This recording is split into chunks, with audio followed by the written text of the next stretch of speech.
life, I was really non-sexual. Really? Yeah, I want sex. I mean, I crave closeness, but I was so spiritual then Got it. that I didn't in most of my life. It's weird, but all my friends see me as this sexual, like Samantha on Sex and the City. That everybody says that should have been me. Or like the sex, they all tell me that I radiate sexuality and stuff, but whatever. I really want a lot of sex, but I'm not just going to go and screw a bunch of people. I'm very reserved, and I have people. Not to say, but I do have people that would love to jump me, and that offer. I have a friend who says, if you're horny, come on over, and I'm like, I don't want to have sex with you. I really want a situation. I consider myself a worrier because I want some security. I don't have any security in my life. And at some point, I don't want the security, but at the same time, it's like I don't really worry about finances. I kind of just think that it'll always be taken care of. But yet, I'm very careful with my money. So I don't know if that answers the question. But when I get criticized unjustly, I either become a little bit angry or I just totally walk away.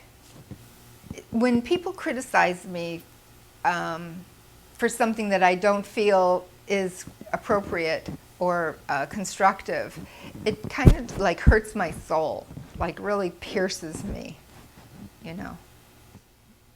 I consider myself an intelligent person, although I am not extremely well read, because I just don't absorb that way. I'm more, whatever. But I really feel that, when I traveled around and I worked across the country, I would say my agent, I'm staying in France for a week. I'm staying here for a month. I stayed in England for 4 months the first time I went there. It's like I'm so hungry, and I take classes all the time, trying to educate myself and learn things. I enjoy it. I think that I guess I crave attention. I crave people's approval. I want people to like me. I really want people to like me. I feel like Sally Field, they like me.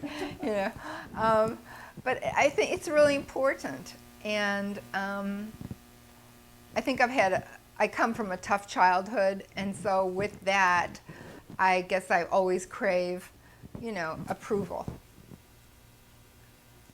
My father was extremely violent with the children, not with my mother, but with us. And he would, in the middle of the night, you'd be sound asleep and the lights would go on, the covers would be off, and you'd be dragged by your feet into the living room and beaten to the point where you couldn't get out of bed. And it was pretty intense. It was pretty intense. And so I kept running away from home, And so finally, when I was 16, he beat me really badly.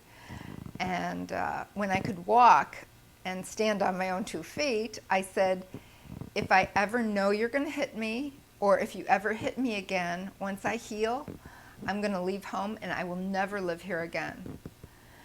And so came a time where I got a D, and you weren't allowed to get anything less than a C. A C was acceptable, but that was it. Even a C minus, you'd get in trouble. And I got a D. And I was modeling then full time. I was working as a waitress and going to school. Please. Plus I had chores to do at home, and I just didn't do it. So I got a D, and I called my mother before I came home, and I said, call Daddy and tell him, and I want to know what's going to happen. And she called. So then, it's about an hour. I call her back. She says, Daddy said, get ready. Wow. So I said, okay. So I talked to my girlfriends. My girlfriend said, okay, well, she cleared it. I could go and live with her. I went home, took some clothes, threw them out the window, and I never went home again. Went to my work, picked up my paycheck. Have you ever talked to him again? Actually, we became really close because I was 16. I wasn't allowed to live away from home, so the police, they had a social worker, and we canoodled, and I actually paid them $100 a month to allow me not to live at home. Wow, wow. And I'll wrap this up. Your relationship with men, how has that affected, how does that situation affect your dating and your relationships? If I see a guy, my parents were alcoholics. If I go out with a guy and he has more than one, maybe two drinks, done. Red flag. Red flag. I mean, I'm very cautious about that. So you learned from it, you didn't repeat it.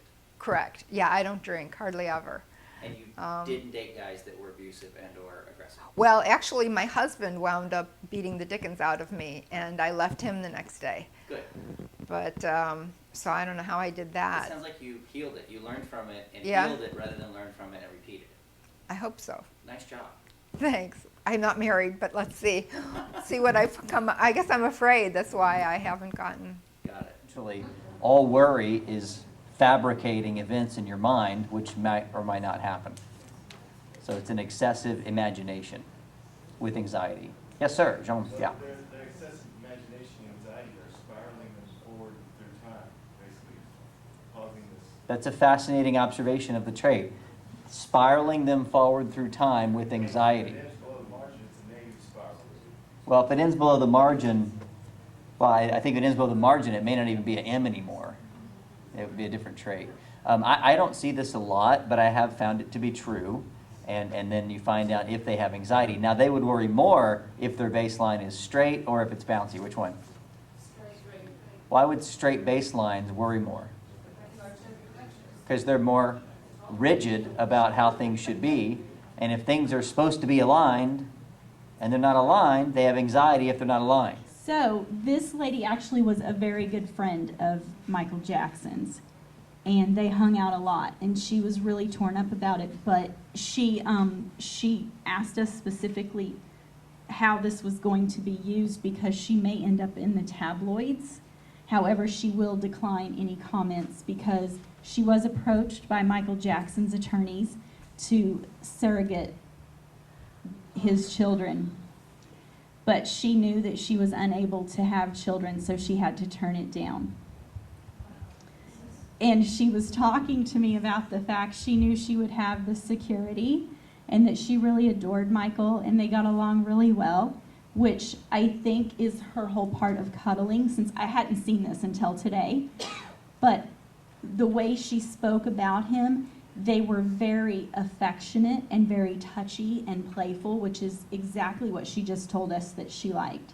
She completely adored him. And she even for a split second thought about saying yes and not letting them know that she couldn't have children because she knew the repercussions of it. But there were a lot of things that were done by his attorneys that are very secretive. And I don't know that I would go as far as to say unethical, but maybe in someone's eyes, unethical, as to the way that this all manifested in him trying to have children. But anyway, it was a very interesting conversation with her about that whole incident and that time period of her life.